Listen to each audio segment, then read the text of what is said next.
Magandang araw mga langga. So for today's video, samahan nyo kami sa aming ganap dito sa aming bukid tahanan.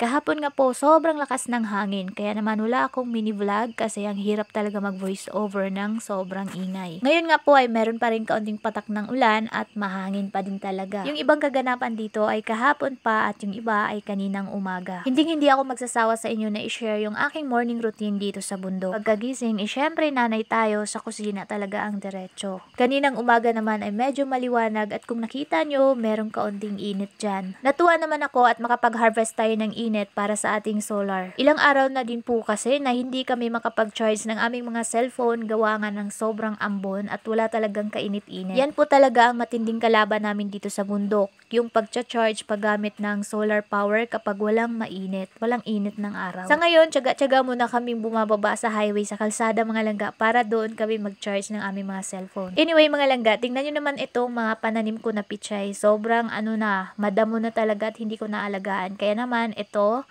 gigunahan na ako at dinamuhan. So, malinis na po sila. After ko naman dito gumawa ng plating, itong part naman na to ay aking inaasikaso. Tingnan nyo naman po, sobrang sukal na at purong damo na. At eto na, after. So, kahit papano, medyo nalinis na siya ng kaunti. Ang bilis talaga dumami at lumaki na itong mga damo. Sana ganun din kabilis mamunga or ganun din kabilis alagaan yung mga pananim natin na gulay. Dito, tina-timelapse ko na lang mga langga kasi kaunti na lang yung memory ng aking cellphone. Satisfying talaga mga langga pag malinis na yung ating tinatrabaho. Tingnan nyo naman yan. So, after dito, pinapanood ko sa cellphone. Wow, malinis na talaga. So, nakakaluwag ng puso. Dati po kasi, si Mister talaga ang naglilinis sa part na to. Kasi dating, tinataniman namin to ng talong. Ngayon po, wala na sila. So, kailangan kong palitan ng bagong pananim. Siguro, ang ilagay ko dito ay okra naman. Okra or carrots. At ito din, merong mga sibuyas dito. Pero, i-replant ko na lang kasi parang hindi sila lumaki mga langga. So, kailangan i-cultivate talaga yung lupa dito. So, ito yung mga nakuha ko.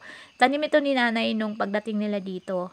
Pero medyo dumami naman ng kaunti. Sa wakas, malapit na rin po ako matapos at nandito na ako sa bandang baba. Tingnan nyo naman yan, habang nagdadamo ako dito, yung dalawa kong anak, enjoy naman sila dyan sa kakalaro sa puti. Pero ganun talaga mga langgay, nahayaan ko na lang yan sila. Alam nyo naman, minsan lang maging bata. So, alam nyo ba dati pag naglalaro ako ng ganito, talagang pinapalo ako ni nanay.